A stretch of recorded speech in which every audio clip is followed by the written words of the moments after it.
Programa Cultura Geral. Apoio Faculdades Milton Campos. Venha ser referência. Estude com quem já é. E IEPREV, em defesa da Previdência.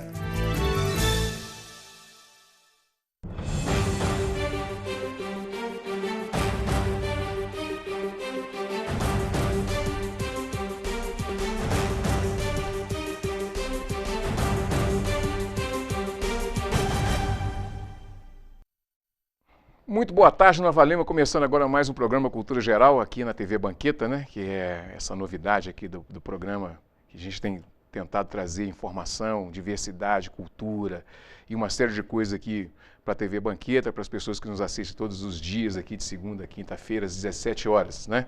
Bom, hoje nós temos aqui o doutor Ricardo Manuel. Nós vamos tratar aqui da sentença do nosso ex-presidente Lula, né? Da constitucionalidade da sentença, dos fatores e das fórmulas que foram estabelecidas para dar essa sentença, tá certo? Estamos recebendo também meu grande amigo Renato Felipe, né? Eu vou chamar ele só de Cavaleiro agora, Cavaleiro da Boa Esperança, que eu vou chamar ele agora, não de Cavaleiro das Trevas, porque a gente precisa ter esperança nessa economia, né? Estamos recebendo também aqui o meu amigo Léo Coelho, né?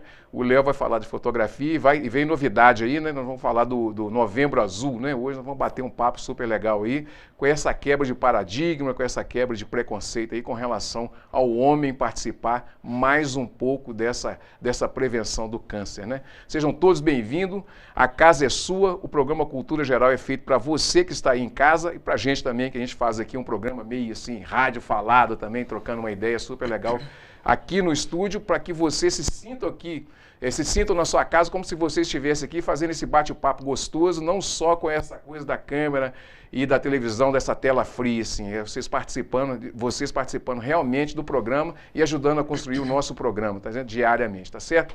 Vamos lá, ô doutor Ricardo, seja muito bem-vindo aqui, é um prazer te receber. Eu que agradeço o convite, é sempre um prazer estar aqui. É esse bate-papo super gostoso que a gente faz aqui, toda vez que a gente precisa falar de direito, assim, com um pouco de leveza, né, doutor Ricardo? Bom, pelo menos vamos tentar, né? Pelo menos tentar. Cavaleiro, seja muito bem-vindo, Renatinho, é um prazer te receber aqui para a gente falar um pouquinho de economia, de política e tratar de alguns assuntos aí para frente também. Seja muito bem-vindo. Muito obrigado, Betão. Mais uma vez é uma honra poder se ver um programa seu. Desde a rádio a gente já vem tentando explicar um pouco de economia, desmistificar a economia, explicar, né? O mais difícil é explicar a economia, né? Eu acredito que o povo de casa fica meio perdido, mas a gente tenta. Também pode, às vezes, me seguir também no Facebook, Renato Felipe, o nome deve aparecer na telinha aí, e às vezes alguns textos também construo lá para tentar ajudar o pessoal nesse quesito. Economia é uma questão que as pessoas normalmente se engajam muito, mas entendem pouco, é natural. Então a gente também estuda para tentar explicar às pessoas quanto aos preceitos da economia. Falar de número não é fácil não, né, gente? Bom, estão recebendo também meu grande amigo Léo Coelho, seja bem-vindo mais uma vez, né? Veio temático, né, que nós vamos falar do Novembro Azul. Novembro Azul já vim caracterizado um pouco. Boa tarde, gente, é um prazer estar aqui de novo com vocês. Vamos falar dessa campanha nova que vai começar esse ano aí do Novembro Azul, dando continuidade do Outubro Rosa que começou ano passado. Lembrando aqui que nós temos que agradecer também aqui nossos grandes amigos que estão por trás da telinha, por trás aqui das câmeras, no meu grande amigo Eli, que está ali na produção, ali na produção atrás da gente, e o Alex também, que está aqui dando esse apoio técnico bacana, jogando essas imagens bonitas. Eu já passei um pozinho de arroz para tirar o brilho, aquela coisa toda, que eu tomo xingo todo dia também, né? Bom, doutor Ricardo, vamos começar a bater um papinho super gostoso. Primeiro, te parabenizar pelo livro, esse livro que a gente vai sortear aqui, que é o Direito e Norma em Michel Foucault, né? O que esse livro, assim, antes da gente começar a bater esse papo sobre a sentença, assim, qual foi sua ideia para poder escrever esse livro? Bom, é até um livro que, para o que a gente vai discutir hoje, é o que vem bem a calhar. Seria, digamos, uma perspectiva que o Michel Foucault tem do direito. Eu tento fazer esse recorte porque ele é um autor que trata de muitos temas. E aí esse livro é a minha dissertação de mestrado, né, que eu fiz algumas adaptações e publiquei. Bom, ele fala algo que eu acho que, para o que a gente vai discutir hoje, é importantíssimo. O caráter de verdade que a palavra de uma autoridade judiciária tem. Mesmo que essa verdade não tenha amparo na realidade. Ela é uma verdade tão somente porque saiu de alguém com legitimidade conferida por não sei quem para dizer aquilo. É muito importante a gente falar que a gente vai fazer essa discussão aqui aquém de partido, aquém de qualquer leitura partidária, mas sim em relação à Constituição e o direito, né? A gente não vai fazer defesa ou ataque a ninguém, a gente vai fazer aqui uma discussão saudável com relação à sentença que foi dada e os fatores e a materialidade dentro dessa sentença, tá certo? Doutor Ricardo, como é que nós podemos tratar essa sentença que foi dirigida ao ex-presidente Lula? Bom, assim, até pegando um gancho no que você acabou de falar, né, no sentido de que trataremos sem discussões partidárias, eu acho que vale a pena a gente citar aqui um dos maiores juristas vivos hoje no Brasil, que é o Celso Antônio Bandeira de Mello, né? Ele falou duas coisas centrais para a gente começar a tratar dessa sentença. Bom, primeiro, ninguém esperava nada além de uma condenação. Isso é grave. Esperava-se, então, que a sentença oriunda da 13ª Vara de Curitiba seria uma condenação. E segundo, isso ele fala também em uma reportagem que está veiculada na internet, que a sentença, quando você contrapõe os elementos dela, não para em pé. Então, qual seria o objeto dessa sentença, né? Seriam duas acusações. Uma acusação relativa a vantagens indevidas obtidas indiretamente por meio de uma reforma no apartamento triplex no Guarujá, e uma segunda vantagem recebida pelo ex-presidente Lula, ambas, né, relativa ao pagamento do armazenamento de bens por ele recebido pela OAS. Então, o que aconteceu foi que, nessa sentença, chegou-se à conclusão de que vantagens haviam sido recebidas por ele nesses dois contextos, ou seja, por meio de vantagens indevidas nas reformas desse apartamento e, segundo, pelo pagamento de armazenamentos de bens recebidos durante o mandato presidencial do ex-presidente Lula. E chegou-se à conclusão de que teria sido praticado o crime de corrupção passiva e de lavagem de dinheiro. O que eu acho que é interessante ressaltar com relação a essa sentença é o fato de que há, no seu texto, uma tentativa muito grande do juiz, do julgador, de tentar se defender. Sim, páginas e páginas são dedicadas no sentido dele mostrar que ele tem uma legitimidade quase que política de sustentar aquela condenação. Por exemplo, o ex-presidente Lula, após a divulgação dos áudios, apresentou uma queixa-crime e entrou com uma série de medidas para que o juiz Sérgio Moro fosse declarado impedido. A questão é, o Sérgio Moro, ele mostra isso na decisão o tempo inteiro, como se uma tentativa de tentar mostrar que ele não só não era impedido, como que as queixas-crimes, que sequer eram objeto dessa ação, foram todas rejeitadas pelo Poder Judiciário. E um segundo elemento que eu acho interessante a gente ressaltar com relação ao mérito é o fato de que é reconhecida na própria sentença que o ex-presidente Lula e a sua família foi algumas vezes, ou foram pontualmente nesse imóvel, fizeram algumas visitas. No entanto, é reconhecido que eles não tiveram a posse direta. No entanto, ao final, como pretexto de condenação, é dito que eles detinham a propriedade de fato. Que na verdade não faz sentido, porque a propriedade ela é um direito, digamos, formal. Então, se é formal, não é de fato. Sim. E um segundo elemento que eu acho interessantíssimo ressaltar é o fato de que o suposto recebimento de vantagens indevidas no que diz respeito ao armazenamento de bens pago pela empresa OAS foi desrespeito a um momento posterior ao mandato presidencial do ex-presidente Lula. Ou seja, ele não mais estava na condição de presidente da República para poder ser corrompido como agente público. Então, são elementos que, quando analisados de forma fria, não param em pé, como disse o jurista Celso Antônio Bandeira de Mello. Então eu acho que o fato de que já se esperava uma condenação e não uma sentença de um órgão julgador, e o fato de que essa sentença é contraditória nos seus elementos condenatórios, faz com que não haja uma absoluta, digamos, transparência, né, para que essa condenação ela seja aceita, simplesmente aceita pela sociedade e, evidentemente, pelo próprio Poder Judiciário. Ricardo, uma pergunta que precisa ser feita é que essas situações acabam levando a sociedade brasileira para uma insegurança jurídica, ela nacional e internacionalmente também? Você acha que isso pode, esse tipo de decisões, ela pode contaminar dessa forma as decisões em âmbito nacional? Eu acho que quando a gente fala em insegurança jurídica, é necessário a gente ter em mente um elemento muito simples, que é a questão de expectativa ou previsibilidade. Você tem segurança jurídica quando existe uma certa previsibilidade dentro daquilo que vem sendo decidido pelo Poder Judiciário, ou dentro da forma como o direito vem sendo interpretado.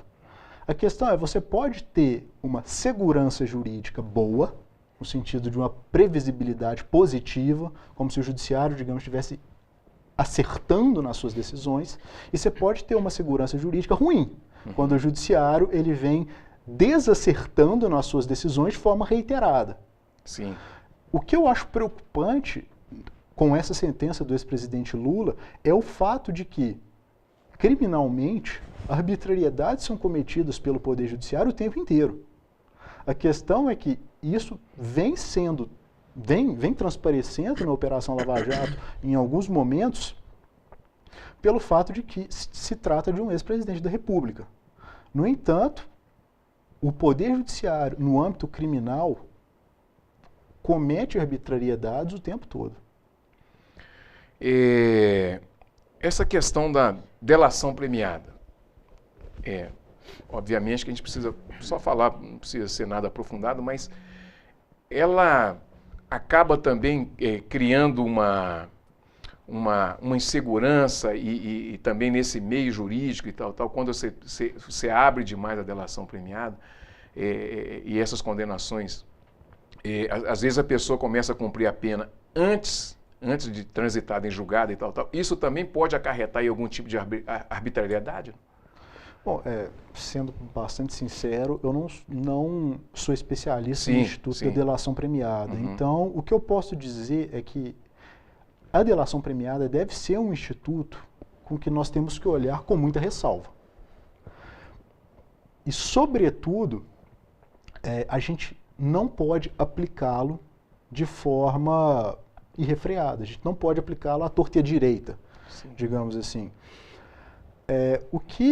Algo que não é feito, um certo controle de fatos que não é feito aqui no Brasil, que é feito em outros países que adotam esse instituto, é uma penalidade para quando é comprovado que a delação premiada não foi feita com transparência por parte do delator. Um caso que ficou muito evidente nos últimos dias foi o caso da JBS, delação premiada do Joesley Batista, em que ficou muito evidente que ele teria se valido da delação premiada para obter outros ganhos. E que havia, no âmbito da sua delação, fatos controversos. O que fazer com isso? É um ponto que não tem sido debatido e que, na delação premiada, a forma como ela foi adotada no Brasil não prevê e não enfrenta essas questões. Então... Aí é que está talvez um ponto chave para a gente até dar uma discutida, que é a constitucionalidade disso tudo que tem acontecido, né? Você, como professor da teoria da Constituição, como é que você vê constitucionalmente todas essas variáveis que têm sido utilizadas no Brasil e essas condenações que vêm sendo feitas e tal, da forma que tem sido feita e à luz da Constituição? Eu acho que falar em direito falar em processo criminal à luz da Constituição, olhando para a realidade, é uma frustração muito grande. Primeiro, a gente tem que ter claro o princípio do indúbio pro réu, que se aplica ao juiz, evidentemente. O que isso significa?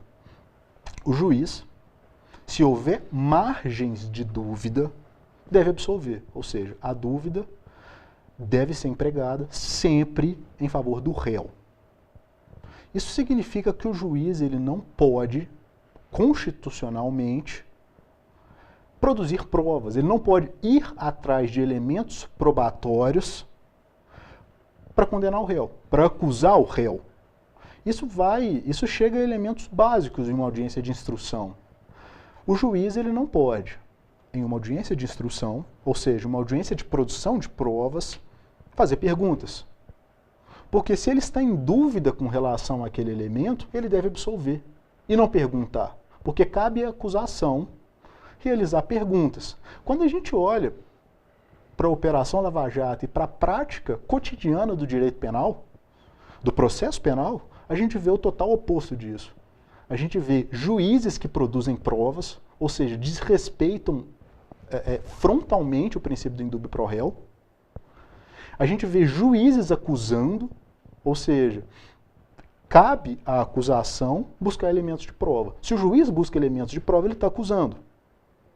E a gente vê, por outro lado, acusados totalmente desguarnecidos em relação a essa dupla presença acusatória no processo penal. Por dupla presença acusatória, a gente pode dizer o juiz e o promotor de justiça, ou membro do Ministério Público, acusando. E a condenação do ex-presidente Lula não é uma exceção em relação a essa triste regra. Bom, deixa eu colocar esses dois aqui nessa conversa também. O Renatinho, obviamente que vem aí com alguma contaminação também, não só a pergunta, mas a resposta. Mas como é que você enxergou tudo isso, assim? Primeiro, todo esse aparato que é montado, toda essa estrutura toda que foi montada, e essa condenação que veio, como diz o doutor Ricardo, já veio você não veio, ninguém esperou uma decisão, já todo mundo esperou uma condenação, né? Como é que você viu tudo isso, assim? O doutor Ricardo ele entrou numa questão muito importante, que é a questão do Moro ser quase o procurador desse processo. Assistindo ao depoimento, você vê o juiz várias vezes tentando produzir provas contra o Lula. Eu achei, não sou advogado, mas achei isso muito estranho. E sabe, uma coisa que me deixa muito triste no Brasil de hoje é que nós mesmo, sabe, enquanto sociedade, nós passamos por cima de premissas democráticas, premissas constitucionais, só porque a gente não gosta politicamente ou ideologicamente do sujeito que está ali sendo julgado. Uma delas é a presunção da inocência. Se eu não concordo com ele, se ele não é, às vezes, do meu campo político e tudo mais, ele é culpado e pronto, eu não quero saber. E isso é muito preocupante na medida em que, a partir do momento que a gente olha para alguém e não respeita a presunção da inocência, a gente não respeita as premissas democráticas daquela pessoa, a gente está dando a outras pessoas também o direito de não respeitar as nossas próprias premissas democráticas. E até onde isso vai chegar? Até onde isso vai parar? Entendeu? Você enxerga a realidade de um juiz de primeira instância liberando uma escuta telefônica para a imprensa diretamente, onde a presidente da República estava envolvida. Não é nada mais, nada menos, ela tem foro privilegiado. Ele não poderia fazer isso. E no momento em que a população estourava contra o governo, então, assim, pareceu uma coisa induzida, e é o tipo de coisa que acho que contamina o processo e traz, não sei se posso falar em segurança jurídica, mas traz para a gente olha para o processo e vê aquilo como algo não muito constitucional. Volto a dizer, não sou advogado, mas nós que somos leigos no assunto vemos aquilo como estranho, sabe? Soa mal. Soa mal, sim, e não soa mal só para o meio jurídico como um todo, só mal para tudo. O mundo está vendo o que está acontecendo aqui. A gente, antes de começar a conversa, a gente falou que o Temer foi praticamente rechaçado da reunião do G20. Todo mundo está vendo o que está acontecendo aqui. Eles não estão de olhos fechados. O Brasil tomou uma proporção da política externa bastante notória nos últimos dois governos. Aliás, nos últimos dois governos não, no último governo, né, no caso, no governo Lula. entendeu? O país chegou a ser sexta economia do mundo, começou a tomar discussões para entrar no Conselho de Segurança da ONU. É uma coisa difícil, complicada, exige discussões muito amplas. Só que aí você chega num determinado momento de ruptura institucional, muitas vezes, e os caras estão vendo isso, entendeu? E isso acaba prejudicando a nossa imagem lá fora. Imagem, inclusive, com o investidor, que é muito importante, que esse governo quer proteger muito. Doutor Ricardo, deixa eu voltar no senso de passar para o Léo aqui. A gente está vivendo um momento em que a gente está procurando mais vingança do que justiça? Está transparecendo essa coisa, sim? Bom, eu quero crer que nós estamos vivendo mais um momento em que se busca mais vingança que justiça. E a gente pode citar vários outros momentos da história em que, não vou dizer nem o cidadão comum, o que é uma situação muito mais grave do que os grandes líderes, mas outros momentos em que grandes líderes foram rechaçados. Eu acho que o evento de Getúlio Vargas em 54 é muito claro, e para mim o mais grave em termos de arbitrariedade judicial é o caso do Juscelino Kubitschek. Sim, muitas pessoas não sabem, mas o Juscelino, desde que ele deixou a presidência, ele era sempre o favorito nas eleições futuras a presidente da República. É algo que vale pontuar, e são dados que estão no livro Cidadania no Brasil, do Zé Murilo de Carvalho. O Juscelino, nas eleições de 66, ele tinha 48% das intenções de votos, e o segundo lugar, que seria o Carlos Lacerda, tinha 29%, e o terceiro, que seria a dita extrema-esquerda, Miguel Arraes, tinha pouco mais de 12%. E aí isso cai por terra, em grande medida, o argumento do risco comunista. Mas para a gente problematizar um pouco essa questão da caça judiciária aos grandes líderes políticos, a gente pode analisar o fato de que, com os atos institucionais, mais de 500 mandatos foram cassados e não houve nenhuma tentativa judicial de conter isso. Muito pelo contrário, houve uma chancela judicial em cima disso. Além disso, o Juscelino ele foi detido e interrogado, há indício de que ele teria sido torturado, e não houve nenhuma proteção ou resguardo judicial em relação a isso. E por fim, a gente teve um momento em 54 em que o Café Filho, depois do suicídio, se é que foi suicídio mesmo do Vargas, foi impedido pelo Congresso Nacional de exercer a presidência da República, quando ele era o presidente da República, sob o argumento de que ele não teria condições de saúde para isso, e o Judiciário nada fez.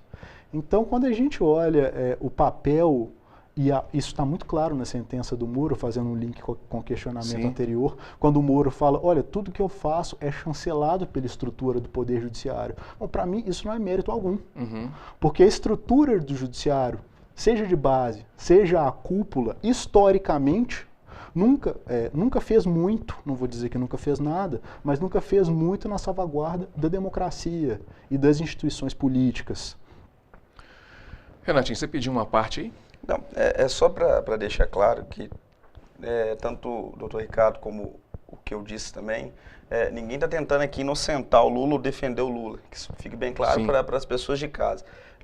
O que se analisa são as arbitrariedades que às vezes, pelo que a gente ficou sabendo, são inerentes ao processo e não deveriam ser contra uma figura importante do país. Não adianta dizer que não é uma figura importante, entendeu? E se essa figura importante, poderosa dessa forma, está sofrendo dessas arbitrariedades, um cidadão comum, como é que vai ficar? Pois é.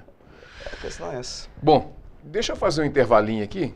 Dá um minutinho só pra gente, a gente vai fazer um intervalinho, a gente volta aqui, a gente vai falar um pouquinho de fotografia para tirar um pouquinho do piso do programa também, né? Daqui a pouquinho a gente está de volta com mais Cultura Geral.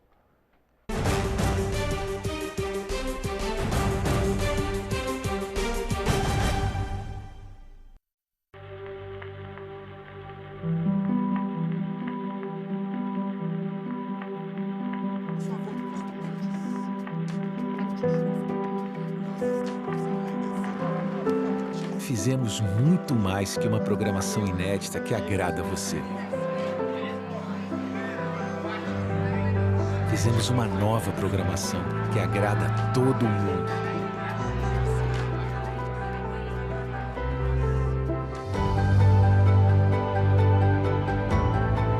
Mais de 240 horas de animações, ficção, séries, documentários. Um conteúdo inteiramente criado e produzido por grandes talentos de todo o país. Porque, como brasileiro, você merece uma TV assim. Audiovisual Brasileiro. Assista, recomende, dá orgulho de ver. Eu estou aqui para lembrar que o mosquito Aedes não transmite apenas a dengue. Ele também traz o Zika vírus, que ao ser contraído por mulheres grávidas, pode causar microcefalia nos bebês e gerar sequelas para o resto da vida. Como evitar? Fazendo o básico, gente, combatendo o mosquito. Precisamos juntos eliminar a água parada que pode virar criador. Cuide da sua casa, mobilize sua família e seus vizinhos, porque um mosquito não é mais forte que um país inteiro. Sou a favor da reforma da Previdência, sim, porque está em jogo a aposentadoria dos que estão aposentados e dos que estão para se aposentar, incluindo meus filhos e meus netos. Do jeito que estão as contas da Previdência, a minha aposentadoria não está garantida. Tem estado que já está faltando dinheiro para pagar a aposentadoria da população. Se não tiver dinheiro, como é que eu vou comprar meu remédio, cuidar da minha saúde, manter minha família? Tem que haver a reforma da Previdência, sim. Previdência. Reformar hoje para garantir o amanhã. Governo Federal.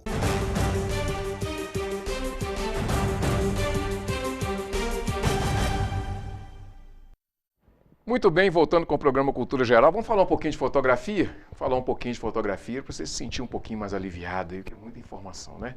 Léo, mais uma vez bem-vindo. Nós temos novidades aí, você veio temático, né? Novembro Azul. Sim, temático, para a gente discutir sobre fotografia um pouquinho aqui e contar para vocês dessa nova novidade para esse ano aqui, que é a sequência do projeto do Outubro Rosa, que começou ano passado, que foi algumas sessões fotográficas que a gente realizou com mulheres que se interessaram pelo assunto, que tiveram ou não o câncer de mama. Desculpa. E esse ano a gente vai começar com a novidade do Novembro Azul, que vai ser inserir o homem também nesse universo da fotografia em prol de uma causa de prevenção de uma doença tão importante quanto essa. Ô Léo, qual é a importância que tem do homem participar disso? Vai ter ensaio também? De sunga e tal, essas coisas também, assim? Também. O ensaio vai ser moldado da mesma forma que o ensaio feminino. Então vai ser sempre trazendo para o retrato e para a sensualidade. E o homem da mesma forma, mas ser uma coisa trazendo para o lado sensual também. Pode ser feito por casal. Se o homem quiser fazer com a esposa, com a namorada, com uma amiga, o ensaio pode ser feito em conjunto, da mesma forma. E duas vertentes muito legais desse tipo de ensaio que vai ser o seguinte: o primeiro, foco na campanha de prevenção, que é muito importante, e o segundo foco que eu acho muito importante também é a quebra de tabu, porque o homem ele tem um tabu em relação à fotografia, principalmente quando é ensaio de casamento, ensaio de gestante, ele sempre fica em segundo plano, não quer participar muito, ele vai, acompanha a esposa, a namorada, a noiva, mas não quer participar, não se acha fotogênico, não quer participar muito, não acha que é a praia dele. Então a gente vai fazer esse ensaio também esse ano para quebrar esse tipo de tabu que existe na fotografia masculina.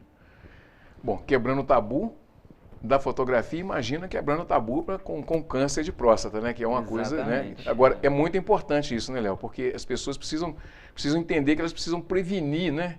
Eu estava comentando outro dia, gente, que eu quero fazer uma pauta específica aqui do câncer de mama, porque eu pedi 3 amigas em um mês por causa de câncer de mama, sabe? E quantos homens a gente vê aí que tem problema com câncer de próstata por causa do preconceito, né? É muito importante isso, né, Léo?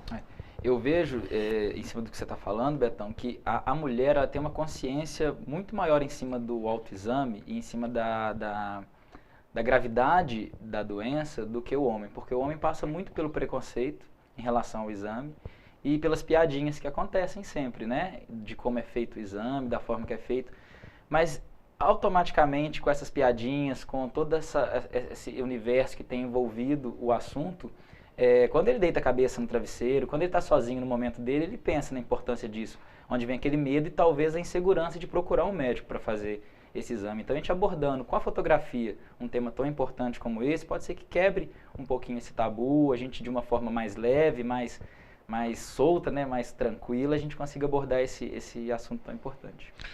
Ô, Léo, deixa eu te perguntar uma coisa. A Casa Rosal está com você nesse projeto? Da outra vez também, parece que você teve algumas informações que vieram, né? Algumas pessoas que se candidataram para fazer o ensaio tinham algum contato com a Casa Rosal, mas diretamente eu não cheguei a fazer nenhum contato com a Casa Rosal, não. É um bom parceiro esse ano para a gente poder ajustar aí, para poder estar nessa parceria junta para desenvolver esse projeto.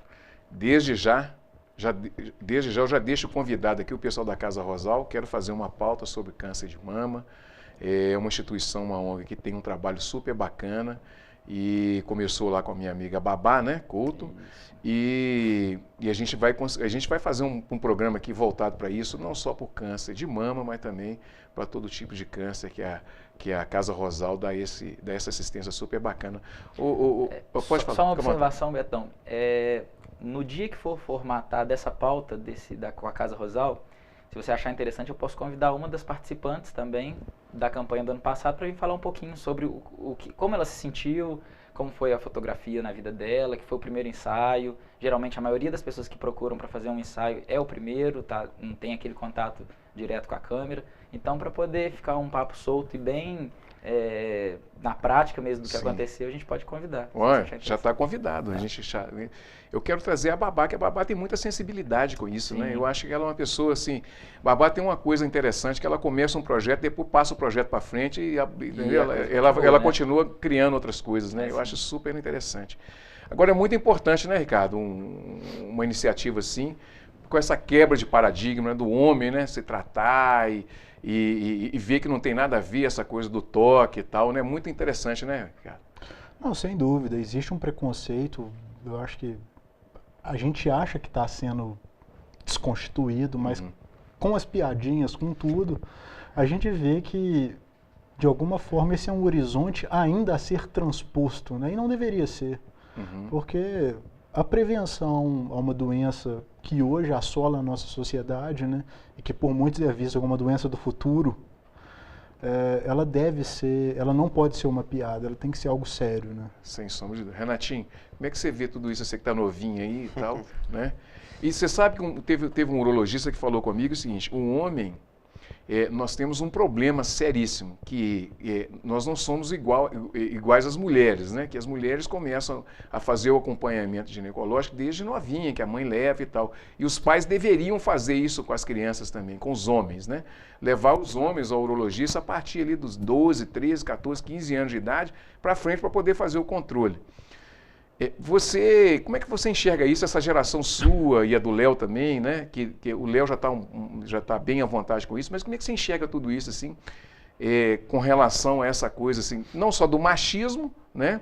Mas também do medo, assim, que o homem tem, né? De ser tocado, né? Eu acho que nós estamos na pré-história ainda, só pode. O tempo passa, é como eu disse, as pessoas ficam paradas no tempo. É uma doença, gente. Nós precisamos é a forma que a gente tem de prevenir. Não é possível. Até com questões de doença, nós vamos continuar com esse tabu. Não dá. É o tipo de coisa que a gente não consegue entrar na minha cabeça, não consegue cair a ficha.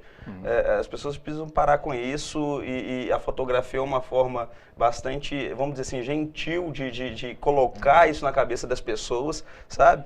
Mas é um absurdo que em pleno 2017, século XXI, ainda tenha homem achando que fazer uma prevenção contra uma doença é um atentado contra a sua masculinidade. Pelo amor de Deus. É por isso que tem o Novembro Azul, né? Vai vir o Novembro Azul com toda força, se Deus quiser. Ô Betão, até desculpa, eu estava vendo esses dias, inclusive o Colégio Santo Agostinho estava entrando nessas questões de sexualidade também, e discutindo isso com os alunos dentro de sala, e alguns pais escreveram uma carta repudiando. Sabe, quantas vezes a gente vê os médicos, cientistas pedindo para que as famílias, não só as famílias das escolas, entrem no tema, discutam e tudo mais, e as famílias, sabe...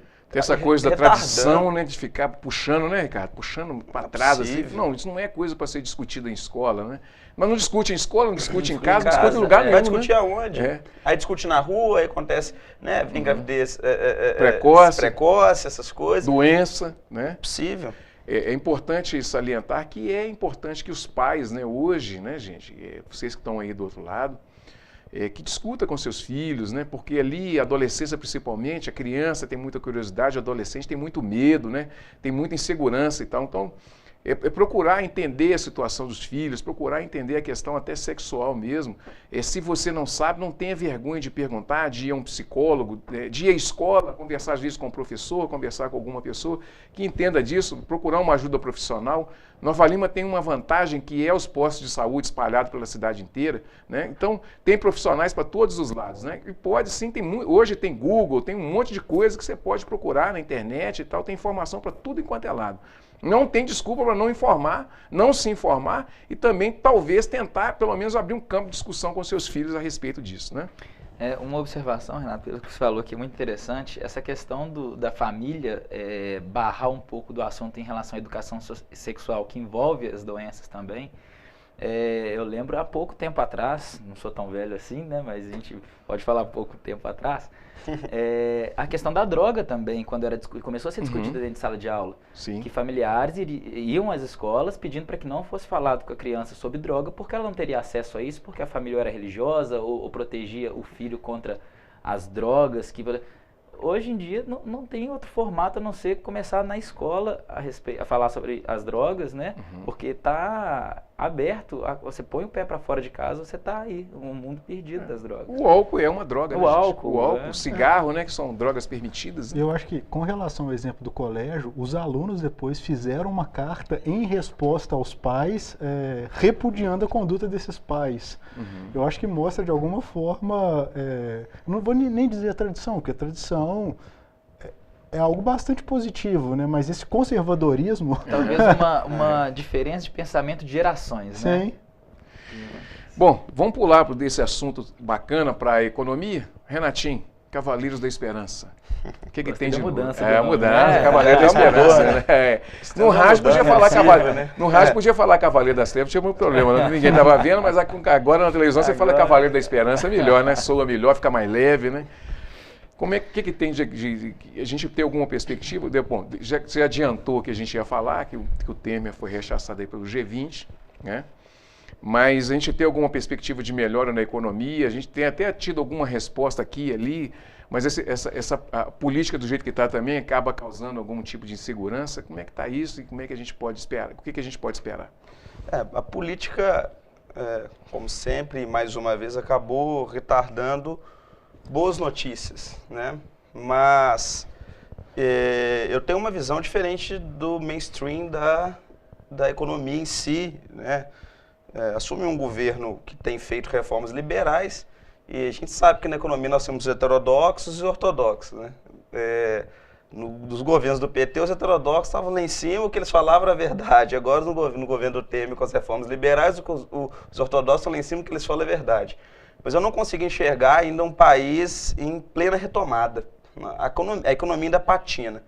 Saiu agora um resultado da geração de empregos em junho, nós geramos um saldo positivo de 9 mil empregos. É muito pouco. É muito pouco para um universo de quase 14 milhões de pessoas desempregadas. Só que, tudo bem, vamos analisar os números, né? Você tem a maioria desses empregos gerados no setor agropecuário. Um setor que exporta. Se você vai pegar indústria, comércio, setor de serviços, que respondem muito ao PIB, todos eles empregaram. Mais uma vez que nós falamos há 2 semanas atrás, quando estivemos aqui. As famílias estão consumindo menos, estão desempregadas, estão, a gente fala alavancadas, né? Estão com as dívidas altíssimas. As empresas também estão alavancadas, ou seja, estão devendo muito. E o governo também em ajuste fiscal, porque o país entrou em recessão, as receitas caíram e o país também começou a ter déficit. Então, assim, se as famílias não estão consumindo, os empresários não estão investindo, o governo também não está consumindo, quem é que vai fazer o PIB andar? Só tem o setor externo. E aí a gente vê 2 coisas. Primeiro, o real está desvalorizado, o que faz os produtos brasileiros serem mais baratos lá fora. E segundo, que as outras economias, né, principalmente as centrais, começaram a se desvencilhar daquela crise de 2008 nos Estados Unidos e 2012 na Europa. Então elas começaram a demandar novamente commodities e produtos primários. Só que também ontem saiu uma notícia que a China deve crescer 6,5%. Para a gente, eu vi até o Bonner dizer isso, para a gente parece um absurdo crescer 6,5%. Mas para a China é muito pouco, para quem cresceu 20 e poucos anos 10, 11, 12%, é muito pouco. E isso atordou muito a economia brasileira, porque a China é a grande demandante dos nossos produtos primários. Então, você surfar e sair da crise através da agropecuária é muito frágil. Porque se novamente vier um ciclo e os preços das commodities caíram, minério, arroz, feijão, entre outros, petróleo, e cair o preço dessas commodities, novamente o país vai entrar numa recessão. Porque as famílias não estão consumindo, os empresários não estão investindo, o governo não está consumindo também. Então, assim, eu não consigo enxergar o país fora dessa recessão. Devemos crescer de fato 0,3%, 0,4%, mas com dados, alternando dados bons e ruins, mas mais dados ruins do que bons. Entendeu? A gente precisa, de fato, aí como visão de um keynesiano, o governo precisa entrar, ser um player nesse jogo. O governo precisa, dá para fazer o ajuste fiscal e voltar a investir. O governo, quando faz o ajuste fiscal e retira dinheiro do PAC, por exemplo, ele está jogando a economia na recessão. O governo precisa voltar a investir, senão o país não vai sair dessa recessão tão fácil. Nós estamos falando em 2018 também, não acredito estão falando em 1,8% de crescimento, não acredito mais que 0,8%. Nós vamos demorar a sair disso e isso é ruim para as contas públicas. Quanto mais a gente continuar em recessão, quanto mais a gente continuar falhando, as famílias consumindo pouco, mais as contas públicas vão continuar em frangalhos.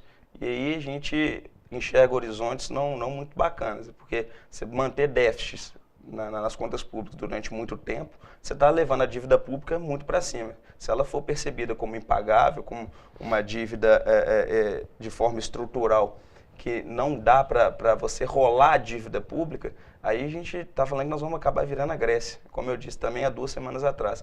Então, na economia, a gente tem essas novidades. A questão é o desemprego, que geramos 9 mil, um saldo positivo de 9 mil, mas não é boa notícia, não. Sabe? Como eu disse, se você desvencilhar os dados, você vai ver que os principais setores da economia não estão gerando emprego. A gente tem aqui no programa esse condão, por ser uma televisão comunitária, a gente tem essa independência e tal. Quando se vê informações assim, porque obviamente que a linguagem tem um poder absoluto, né? Então, da forma que você coloca as coisas, a forma que você coloca as coisas, ela pode soar tanto positivo como negativo. Essa informação, por exemplo, que gerou 9 mil empregos, né? Ela, dependendo da forma que é colocada, ela causa um impacto positivo, né? Mas nós sabemos que, na realidade, 9 mil empregos não faz nem cócega num universo de 14 milhões de desempregados, né? A questão política esbarra muito nessa questão econômica, Renatinho? Para quem está nos assistindo assim, porque às vezes a pessoa acha que são duas coisas desvencilhadas uma da outra. A questão política e a questão econômica. As duas coisas estão atreladas. Por exemplo, quando você tem um presidente rechaçado por 20 líderes mundiais, mais importantes do mundo, isso esbarra realmente na economia e no desenvolvimento do país? Sim. Aí o governo Temer, quando assumiu, ele de fato iniciou reformas de cunho liberal, como a reforma trabalhista, a previdenciária, que veio, primeiro, a trabalhista, como economia, a gente enxerga que basicamente vai fazer as pessoas trabalharem mais, porque ele alonga até o tempo de trabalho, e receber menos. Não receber menos, mas manter a massa salarial. Mas você vai trabalhar mais e não vai receber mais por aquilo. Isso para mim não é aumentar a produtividade. Se para eles tudo bem, é uma discussão econômica bastante vigente hoje no campo da trabalhista no mundo todo. Em nenhum local do mundo a reforma trabalhista gerou mais emprego. Nenhum local. O que gera mais emprego são as pessoas consumirem e a economia crescer. Porque a demanda aumenta, o empresário precisa produzir mais, então ele contrata. Tá? E a outra reforma previdenciária, o governo colocou um limite do crescimento de gastos e a única forma que ele tem de fazer ajuste fiscal é reformando a Previdência. Entendeu? Quando o governo mostrou ao mercado que ele possivelmente não teria condição de aprovar as duas reformas, o mercado começou a retirar dinheiro do país. Aí o dólar subiu mais uma vez. Então, assim, mais uma vez a política contaminando a economia. O que acontece isso? Quando o juro sobe muito, o Banco Central percebe que os investidores estão não muito crédulos com o país, certo? E isso faz com que os juros venham a subir. Por que o juro vem subir? Quando os caras investem no título público brasileiro, eles compram o título brasileiro, então o governo brasileiro pega o dinheiro e remunera juro. Os caras, ninguém vai comprar, os investidores não vão comprar esses títulos se eles perceberem que o governo está em processo de falência e não vai conseguir no futuro retornar esse dinheiro para o investidor.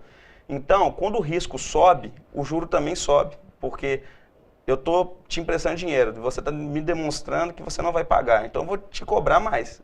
Você vai ter que me retornar mais no futuro, porque o risco subiu. A gente fala que o juro precifica o risco de se investir em um país. Só que você já tem um país praticamente terceiro ano de recessão, com 3% de inflação. A inflação caiu em 2015 de 10,67 para 6,5 e nós temos exatamente hoje 3% de inflação. Fruto do desemprego, fruto da demanda menor, fruto dos empresários não estarem investindo, certo? E você está pagando ainda uma taxa de juros de 10,25%. O que importa nisso é você subtrair o juro da inflação. Então você está pagando 7,25% de juro real. É o país que mais paga juro real no mundo. E nós estamos passando para terceiro ano de recessão. Ou pelo menos estagnação, porque 0,3% de crescimento é estagnação. A economia não foi nem para um lado nem para o outro. É um absurdo. É um absurdo. Então, quando os caras enxergam a política e veem que a política está uma bagunça, e se a política está uma bagunça não existe futuro, porque é o político que discute o futuro, os juros ficam parados e a inflação só caindo. A gente pagando 25% de juros, a economia não vai para um lado nem para o outro, porque os caras não investem. Não investem. Você vai tomar um crédito no banco, o crédito está caro, escasso, porque o banco sabe que as empresas estão endividadas. Quem que vai emprestar dinheiro para uma empresa endividada ou para uma pessoa endividada? Passou uma reportagem ontem, as pessoas dizem que estão se enrolando no cartão de crédito, o juros sobe, as pessoas se enrolam no cartão de crédito. E a pesquisadora perguntou, você quer fazer o quê? Resolver sua dívida para fazer o quê? Consumir. As pessoas respondem, consumir. As pessoas não consomem porque não tem crédito, o banco não empresta, o juro não cai. É mais uma vez a política contaminando a economia. É basicamente isso. O horizonte some, os investidores te retiram dinheiro, o dólar sobe, o juro também se movimenta, cai menos, e aí os caras não investem, as famílias não consomem, e a economia fica estagnada nisso aí. Se você pegar a história do Brasil, a gente sempre foi uma economia agrária. Desde a cana-de-açúcar, café, minério e petróleo, mais agora, sempre fomos economia agrária. O mundo já passou até na 4ª revolução industrial, e a gente fica à margem disso. Ô, Léo, deixa eu colocar... Posso só fazer uma pergunta? Uma opinião sua como economista em relação à permanência ou não do nosso presidente hoje, Michel Temer, para o andamento da economia brasileira. Você é a favor de que ele continue até terminar o mandato, para 2018, ou você acha que seria para o Brasil melhor que ele saísse logo, principalmente por tudo que a gente está vendo que, né, popularidade zero dele, competência também duvidosa? Depende muito, porque se ele demonstrar, mais uma vez, ao mercado que ele não tem base parlamentar para aprovar as reformas que ele mesmo propôs, é melhor que ele saia. Não estou discutindo se eu sou a favor ou não das reformas. A discussão aqui é sempre nesse sentido. É que ele propôs. Se ele não tem base parlamentar para aprovar, os investidores simplesmente fogem do país, certo? E isso, como eu disse, movimenta o dólar para cima, os juros futuros têm que subir, aí a inflação caindo ainda mais porque as pessoas não estão consumindo, e um cenário de deflação no Brasil, algo que nunca existiu, é estarrecedor. É pior do que o cenário de hiperinflação. Porque a inflação, quando fala inflação, a inflação não é ruim para o país, né, Renato? Um pouco de inflação não é ruim. Um pouco de inflação não é ruim. O problema é quando você chega no processo de deflação ou de hiperinflação. A Venezuela vive agora que até você tem escassez de produtos nos supermercados. E as pessoas não conseguem consumir porque os preços estão muito altos, né? E no caso da deflação, mostra que a deflação persistente mostra que as pessoas simplesmente estão desempregadas, no caso do Brasil, estão desempregadas e não estão consumindo. Isso também é terrível. Uma pessoa não consegue no mercado comprar um arroz, um feijão. Né? Você chega, é uma questão de socioeconômica bastante forte, porque vai chegar num momento de terceiro ano de recessão, de desemprego e tudo mais, que nós vamos enxergar uma situação socioeconômica de anos atrás, que o país já tinha se desvencilhado. Nós saímos do mapa da fome. Nós vamos voltar para o mapa da fome para a gente resolver os nossos problemas políticos, os nossos problemas internos e ser mais responsável com nós mesmos. Então, assim, se ele conseguir passar essa questão e vencer essa votação na Câmara, tudo bem. Agora, se ele não conseguir ter base parlamentar, é melhor que saia e deixar os rumos da economia com outro presidente para que a gente, em 2018 tem eleição, para que a gente resolva essas questões. Ricardo, você ficou de plateia aí um pouquinho? Não, foi ótimo, uma discussão fenomenal.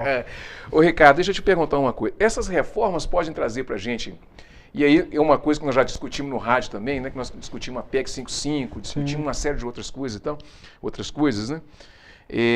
Essas reformas podem trazer algum alívio para a gente, assim, pelo menos a gente fica sempre alinhando, assim, eu sempre tento alinhar o direito com as coisas que vão realmente fazer parte da vida cotidiana das pessoas lá na frente, né? Porque a Constituição não é uma coisa solta ao léu que todo mundo pode usar ela quando bem quiser e da forma que quiser. Essas reformas, apesar da sociedade ser uma sociedade dinâmica, ela ter que acompanhar a evolução dinâmica da própria população, essas reformas não trazem algum tipo de insegurança para a gente, ou algum tipo de incerteza, porque você, quando você tem essas reformas que, por exemplo, que vai em ataque direto à CLT ou em ataque direto à Previdência Social e tal, elas não trazem para a gente determinado tipo de insegurança que passa para aquelas pessoas que às vezes tem um dinheirinho, poderia investir em alguma coisa e tal, e ela não investe porque ela tem medo. Será que isso poderia acontecer, assim como insegurança jurídica também? Bom, eu acho que tem algo que vale a pena destacar, até fazendo um link com o que o Renato acaba de falar. São duas coisas que eu queria destacar, digamos assim.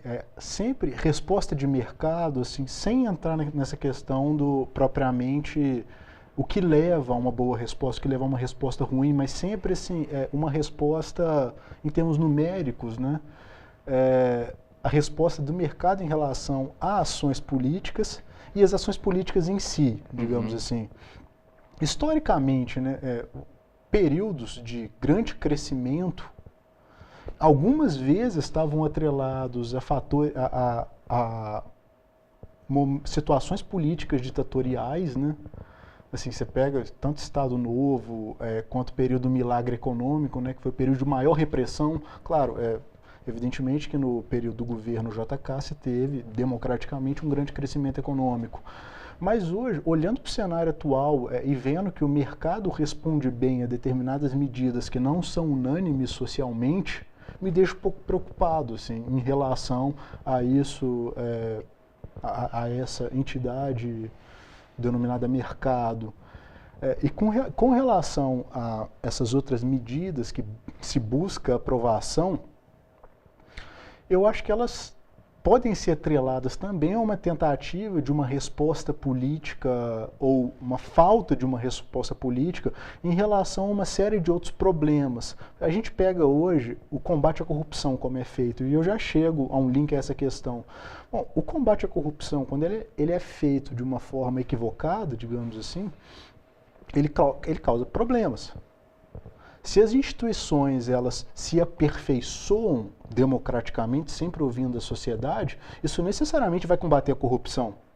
No entanto, o que a gente vê hoje são outras instituições tentando combater em uma perspectiva maniqueísta no sentido de bem e mal, uma corrupção que muitas das vezes é uma prática arraigada, não estou dizendo que é correto, mas é uma prática arraigada, e aí essas instituições não têm tempo de se valer das práticas democráticas que ela deveria se valer, como, por exemplo, audiências públicas, ouvir os segmentos da sociedade para uma aprovação de uma medida tão importante quanto uma reforma da Previdência, quanto de uma reforma trabalhista, e aí os problemas vão rolando, porque você tem instituições ameaçadas pelo combate à corrupção, que se veem sem tempo para implantar práticas democráticas, tendo que aprovar medidas que são tão importantes socialmente.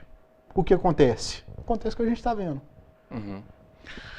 Bom, gente, chegamos ao final aí do programa Cultura Geral, né? É um prazer estar aqui todos os dias, né, fazendo esse programa informativo, diversivo e essa discussão sempre latente, né, com relação aos direitos e garantias constitucionais das pessoas, e não só isso também, né, a vida cotidiana das pessoas. Sejam todos bem-vindos mais uma vez. Amanhã estaremos de volta com mais um programa Cultura Geral. Espero vocês aqui e amanhã teremos outras discussões aqui super bacanas. Doutor Ricardo, muito obrigado pela sua presença. Foi um prazer discutir isso tudo com você aqui. Eu que agradeço, né? Foi um prazer. Aprendi muito aqui hoje. Renatinho, mais uma vez um prazer. Terça-feira que vem tem mais. Não sei como é que você vai arrumar aí na hora que voltar às suas aulas, mas você tem que estar aqui. Tem que estar aqui, né? Novembro Azul, estamos aí. Estamos aí, firme e forte, Betão. Firme e forte. Então, obrigado tá, mais uma vez. Um abraço, sinta-se à vontade aqui no Cultura Geral, tá? Porque nós estamos à vontade aí dentro da sua casa. Um grande abraço para vocês, um abraço e até amanhã, se Deus quiser, com mais um Cultura Geral.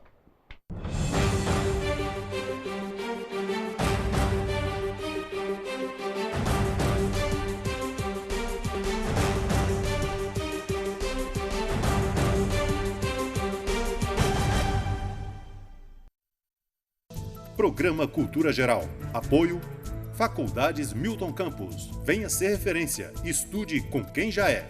EI é Prev, em defesa da Previdência.